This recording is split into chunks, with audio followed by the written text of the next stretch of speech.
Assalamualaikum warahmatullahi wabarakatuh. Baiklah, saya Jamar Rusding, kelas A23.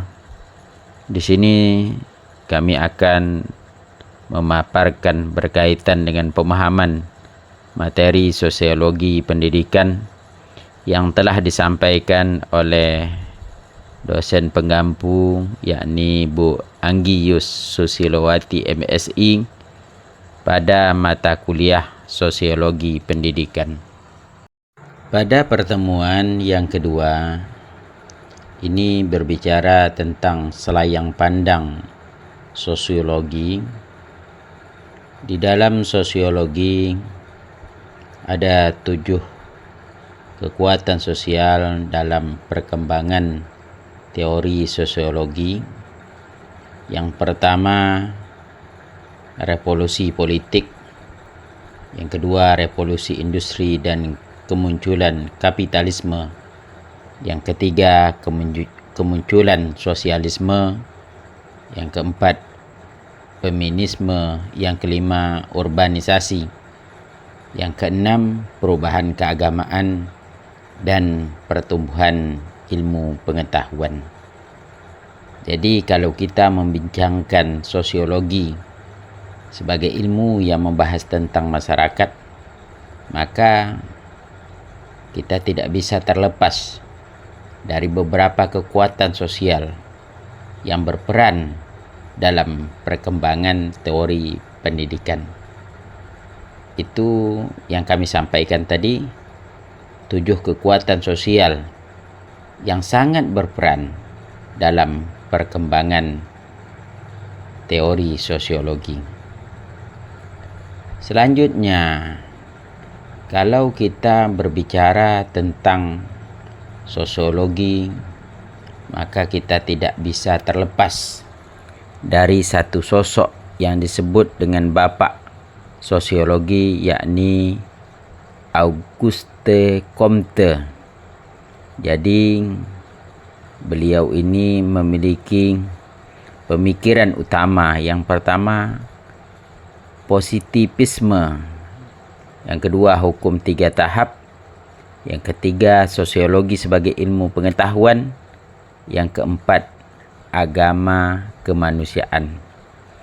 Dan juga kalau kita berbicara berkaitan dengan sosiologi, kita juga tidak bisa terlepas dari Ibnu Khaldun yang disebut dengan sosiolog Muslim. Beliau juga memiliki pemikiran utama. Yang pertama, ilmu umron atau ilmu sosiologi. Yang kedua, teori asabiyah. Yang ketiga, siklus peradaban. Yang keempat, pengaruh lingkungan. Dan yang kelima, pemikiran ekonomi. Selanjutnya di pertemuan yang ketiga, dibahas berkaitan dengan pendidikan sebagai sebuah fakta sosial. Menurut Emil Durkheim, bahwa pendidikan adalah bagian integral dari struktur sosial yang mempengaruhi dan membentuk perilaku individu dalam masyarakat.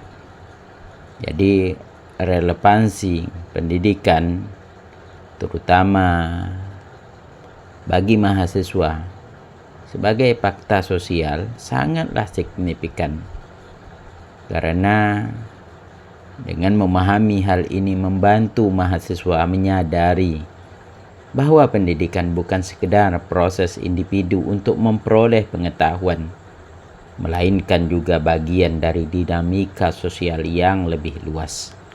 Di dalam pertemuan yang keempat, dijelaskan bahwa perlunya mengkaji sosiologi pendidikan.